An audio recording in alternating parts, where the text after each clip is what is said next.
keep doing it to myself. It's 11:30. Yeah, it's not too late, but still too late to the story.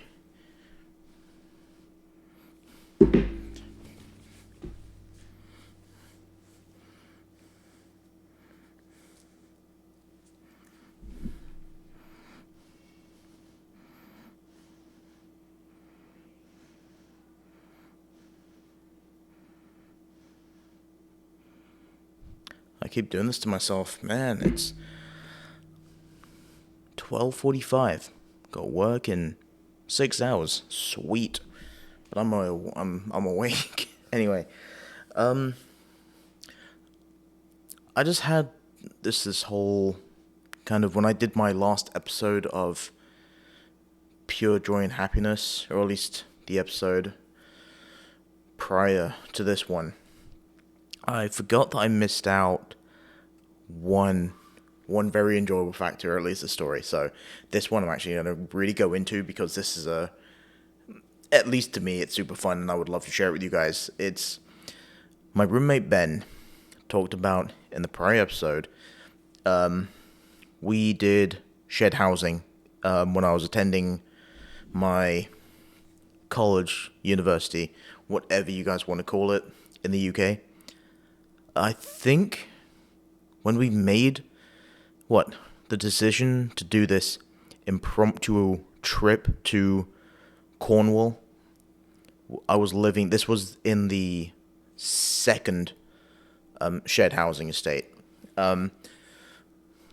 Shared housing, I'm not going to go too much into it, but shared housing was a fun experience. It wasn't like a great, amazing experience because obviously certain factors do come into play, such as obviously there's only one bathroom, you've got like 6-7 people living in it.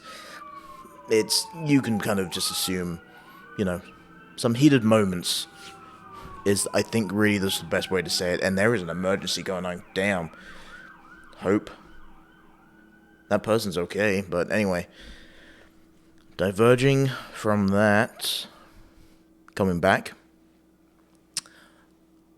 Cornwall, specifically St Ives. Me and Ben were going through a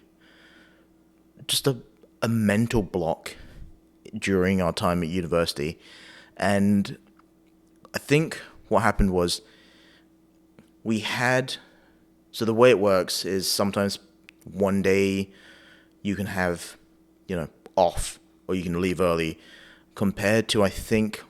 So that was actually what I also would like to make comparison with, is the college in the UK versus college in the US. Briefly touching upon this, is school wasn't Monday to Friday. It was pretty much Monday to Friday, but you could sometimes have one day off, or what was called like a stealth study session. Same thing with the US, but it was a slightly different regime. But, it was just interesting to kind of make that comparison between that and here. The time that we kind of like made that just split decision to say, fuck it, we are both in this mental kind of strut, this mental realm of just being stuck. We need to do something fun. We need to go out, see the world. We need to do something. So we were like, at least me, because I will say my friendship, me and Ben, he was very much the outgoing friend. Me, I didn't really change much. I still preferred to stay in. I didn't really want to go anywhere. So I kind of needed that push to basically, it was just something that I needed in my life. And I think it's something that I'm kind of working on, as I keep saying. But he kind of just said, screw it, let's go somewhere for like a day or 2 days. And I was like, okay, but where the hell could we go in like a day or 2 days? Like, what is there? Because I lived in Bournemouth. This is also where I did my college degree. Was the town I was raised in, Town City. Obviously, when you're raised somewhere, you have a different connection. You have a different feeling with it. Him, him, he came from close to London. I think it was Essex, is where he kind of originated from. I mean, he has a German background. Again, diverging. No, it was one of those points in my life where I was just ready to kind of just say, kind of drop out. But both me and him were just ready to say, we're done with everything. And I think that, just decision to just go somewhere was necessary for at least our mental standpoint. So for my North American viewers, if you have, because obviously, everyone knows about big cities, big towns, London, the Big I, yeah, Scotland, all of these places. I mean, Scotland is technically a different place, but it's still connected to England. Same thing with Ireland. These are all places that people in North America are saying, yeah, I love England, I love that area, and they just name off the big cities, the big places. Because another example is when my mum got the job in Syracuse, I was like, where in the fuck is Syracuse? Honestly, I had, I had no idea what the fuck it was, or where it was, until I came here and was like, upstate New York, and damn, the winters. Yeah, my excitement for the winter lasted a week at most. Because our winters in the UK, non-existent. If we do get snow, it's a dusting.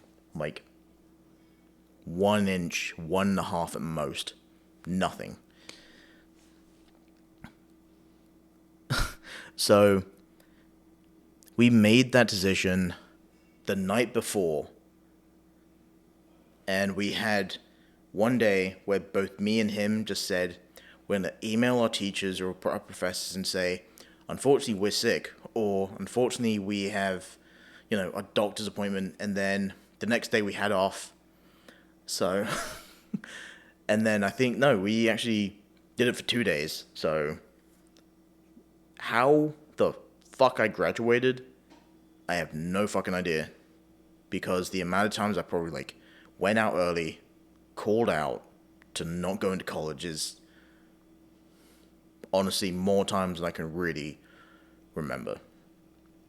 So, during the time we did the call out, that gave us the day to grab, obviously, the equipment. Because that was another thing, is when we made that decision, just completely random decision to leave, we had, no idea. Okay, all we knew was we were going to drive there. How we going to, our sleeping arrangements and food. I mean, food was, we were just going to buy food.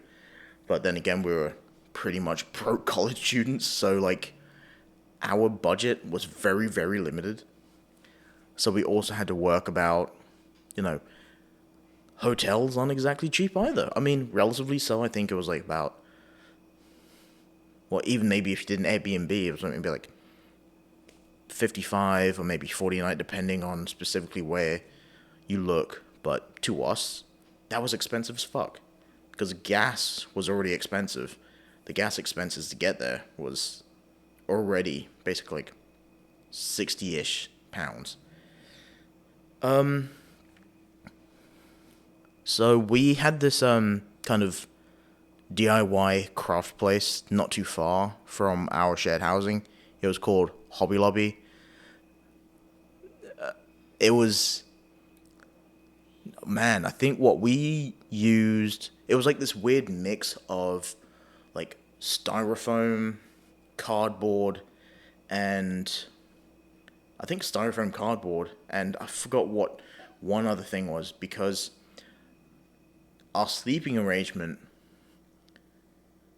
kind of became a sleeping in one of mine or his cars at the time. And honestly, we really should have probably gone in his, but we decided to go in mine because I think technically his car was on the outside more spacious, but as soon as you got inside, I feel like it was ever so slightly more cramped. So we decided to go with mine in the end. My car was at that time, 2008 Renault Clio hatchback. Loved the car. It was a great car. 5-speed manual. Driver's side was on the left-hand side. No, on the right-hand side. Beg my pardon. And with the hatchback, obviously, people who drive like here, VW Golfs and all that kind of stuff. But then again, VW Golfs were honestly bigger than the 2008 Renault Clio, so that's way more spacious than the basically space we were trying to work with. So this was maybe about 11:45 going on to 12 a.m. Me and him were in my room because I think I had the technical bigger floor space, but I was living in the corner of the shared house with a slant, but my floor space was bigger than his. He had a taller ceiling than I did. So ultimately we chose to work in my room. We super glued the panels together. We ruled them all out. We kind of you know what? Fuck it. We basically botched the shit out of the cardboard styrofoam. We were like, you know what? This looks about right. We did like rough measuring, and we got out to my car with whatever the fuck kind of Frankenstein shit we made, and stuck it in the back. Because unfortunately, with the Renault Clio 2008 year, there was a big, obviously as soon as you open up the boot, there was this just like big lip and a big dip, and then you had like just empty dropped space that we needed to basically level out with. So that's what we created. And when we dropped down the seats, it was relatively flat. Again, we had to use our sense of physics during this process because I think my dumb ass was like, you know what, we're gonna create, a cardboard cuboid and just do a whole bunch of slots. And then when we stood it up, we were like, that ain't gonna work, because as soon as you step on like the middle of where the two kind of lines are propping it up, as soon as you step in that middle empty space, that's gonna break. So instead we made basically like a cross hatching of it underneath, and that shit was pretty damn solid. Now, here came the relatively non-fun part, but it was fun because it was a just completely random thing that we just did, and I need more of that in my life. I just need to say, you know what, I'm gonna treat myself. I'm gonna say, fuck it, I'm gonna go somewhere for the day and just let it roll by, just let it do its thing. Now, the drive from Bournemouth to St Ives in Cornwall was about 4 hours, about that time point. So I'm there just driving, right? Because it was my car, and Ben was nice enough to offer, and it was really, really bad. We should have... No, okay. The initial drive there wasn't too bad. It was the drive back, but I'll get into that in I'll get that... you know what? I won't get into that because that was dangerous as fuck, but I might do. So we went ahead and started driving. I think we started driving at 10 a.m. the next day, and our aim was to get to St Ives at around... Actually, no, it wasn't even 8 a.m. I think we decided to drive at night because it was going to be less cars on the road, plus there wasn't a specific holiday going on, so We started driving at around 7 or 8 p.m. Would have, made a stop at my aunt's in Devon. And then we stayed there for about an hour and a half. Just, saying hi to my family and just being like, yeah, we're doing this. We've just made this completely random decision to just say, we're going to go on a trip because we're bored and we are mentally unstable and we need it. Man. So we made that pit stop, drank some tea, talked, had a nice time, and then we went off back we got back on the road.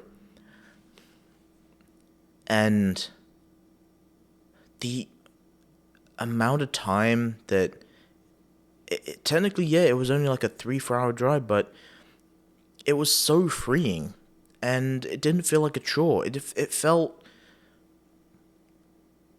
I wouldn't say like it felt like a movie scene, but it felt like one of those things of like just pure bliss.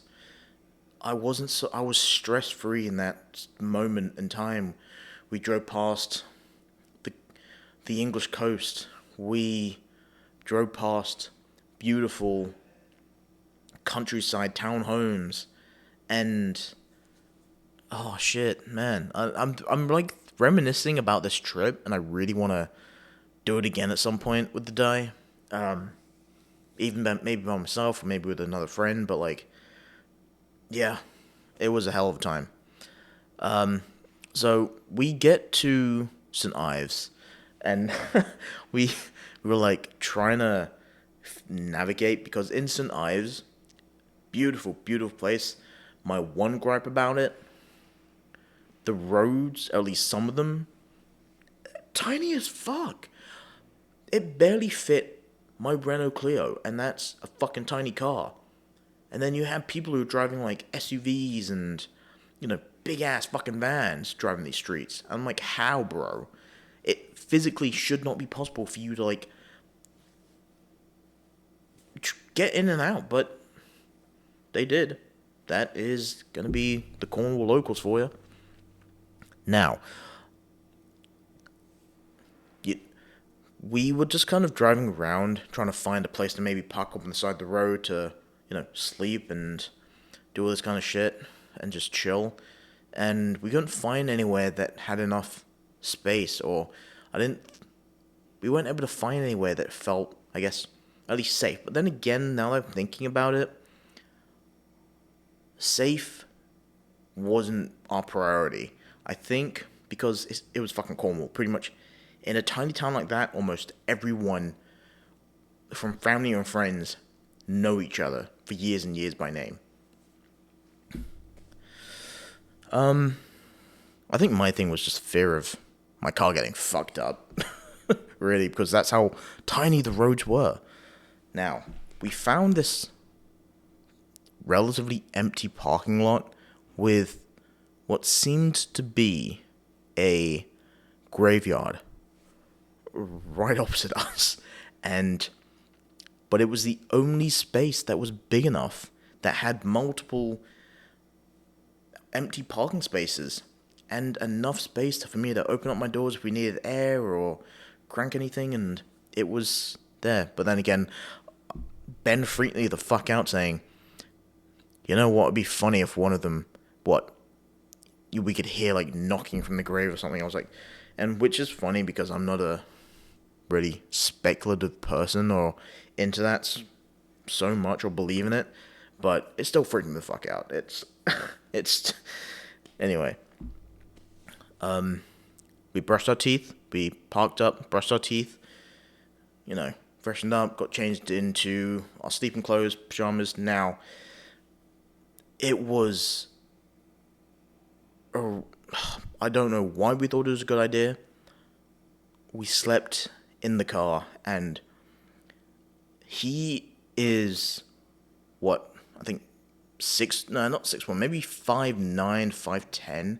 He definitely taller than me by like at least half a foot, maybe just above half a foot. he could be 6 foot flat, 5'11", 6 foot. He was tall and skinny. I am short and wide, so it was the sleep was uncomfortable as fuck. At least for me, it was because I like to like just sprawl myself out when I'm sleeping. I like to like move around. Many people do. Some people are, I don't know how the fuck they do it. Absolute mummies when they sleep. They're like straight as fuck, and they're like don't even fucking move. That's some serial killer type of shit. But people can do it. Don't know how, but people can. Another thing I always do is, which I know many of us can relate, is the whole just sticking your 1 foot out of your covers and then almost feeling like your whole like body is cooling down, like you're circulating cool air. It really doesn't. It's just your 1 foot gets air and a little colder. Your body, your body's circulating blood anyway, but like, I don't know. People, you guys will know what I'm talking about, because everyone, a lot of people do it. The sleep was not too uncomfortable, but just uncomfortable enough to where we got there at 2 a.m., we woke up at like 7 a.m. So my sleep and his was like 5 hours. That's how somewhat uncomfortable it felt. But now, we woke up, we've freshened up, we feel good, even though it was only 5 hours sleep, we feel good as fuck, we feel ready for the day. Now, we were in Cornwall. Cornwall at 7, 8 a.m. What the fuck could we do? So we were like, what is more iconic than going out, drinking coffee, getting a fresh, hot, warm Cornish pasty, freshly made in the morning, sitting out by the sea front, watching the boats, watching the sunrise, and just drinking our fresh brewed coffee and our Cornish pasty in St Ives, Cornwall. It was picturesque as fuck, my guy. It was so good. Oh man, you know what? I'm surprised we didn't take a commemorative photo at that point in time. And around 8, 9 a.m., we're done drinking our coffee, we're done eating our Cornish pasty, and for anyone who's never really had a Cornish pasty, I would say it's basically like an English version of an empanada. It's good. If you can find them around where you are, or if you can just find a Cornish pasty place in the US, I would say try it. It might not be, authentic, whatever the fuck you want to try and call authentic is, but hey, I would say try it. They're fucking solid. Flaky, buttery crust with a very nice mixed vegetable inside, and I think it's like beef or steak, whatever they make it with. It's solid. The seasoning's on point. Good. Oh, it's good shit. Then we kind of just walk around St Ives and just chill and just taking in the lack of responsibility that we had, that we called out. We didn't have to try and force ourselves to try and finish a PowerPoint by a certain time period, because we were just saying we are not going to focus on school. We are going to just focus on this place of St Ives. Its beauty, the people, the birds chirping. It was, oh man, it was a hell of a time. So, yeah, it was great. Like, I'm actually really sad that I almost forgot to talk about that in the prior podcast. At the prior episode, I'm really, really sad. Damn, like, I almost forgot about it. The only reason, really, kind of why I remembered it is, my friend called me up and we were like, reminiscing about all these times. And you know what? That's another good one. I don't know if I ever talked about it, but me and him went to Malta. It was another kind of impromptu decision to go to Malta, but that's for another time. That is for another time. This one was just kind of a sitting back and just reminiscing of my time with Ben, and holy shit, Ben is now with the Royal Navy. He is fighting for our country overseas, for the seas and on the seas. And I respect him hugely, hugely for that. I do. Yeah. Alright, now getting back to the story at hand. We finish up around, our time in Cornwall, around 7 p.m. I start driving at around 10, and we're driving and driving and driving. The Renault Clio is a front-wheel drive only car. It was heavy, heavy rain, and I unfortunately got to a point where the road was so straight, I was getting tunnel vision. Oh, I was getting such bad tunnel vision. And I was like, no, it's fine, Ben, I got this, And honestly, I really should have let him drive, because honestly, it was dangerous to me to carry on. It really was. But we needed to get back, because we had college tomorrow. And another really, really dangerous part of the drive back was the heavy, heavy rain. And it wasn't even too far from my house. It's like there was 20 more minutes left. But this was the first time that I did a real proper hydroplane. I mean, didn't crash, didn't die. I'm still here. But you'd hear stories about hydroplaning and all this kind of stuff. Is don't drive fast when it's raining and don't do all that. Really, please do not drive fast, because if you're especially driving on any sides of the road where puddles can build up, if you hydroplane, you're pretty much fucked. And thankfully, I was able to kind of just ease off the gas, just let it ride out, kind of went with it and just kind of allowed it to kind of do its thing. And I was able to ease back into the drive, and I slowed the fuck down right after that. And I can joke about it now. The rest of the drive, quiet as fuck. We did not talk to each other. We just had the fucking music, not blaring, but we turned it down a bit, and all you could hear was just pure silence and the slight background music of 80s music just playing in the background. Yeah, and we got home safe and sound, and yeah, it was. Would I coin the trip as boring? To some people may find it boring, but to me, it's a trip that I will take with me forever and ever, and I'm kind of sad that I almost didn't remember it. Yeah. Anyway, that was just kind of like a fun little story of Felix and Ben's adventures, or Ben and Felix's adventures.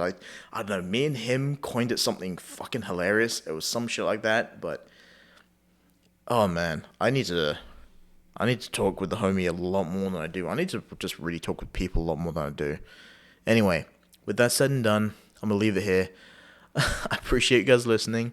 Thank you so much. I will talk to you guys soon. Like, subscribe, share with friends and family. Have a good one. I'm off to bed now. Jeez.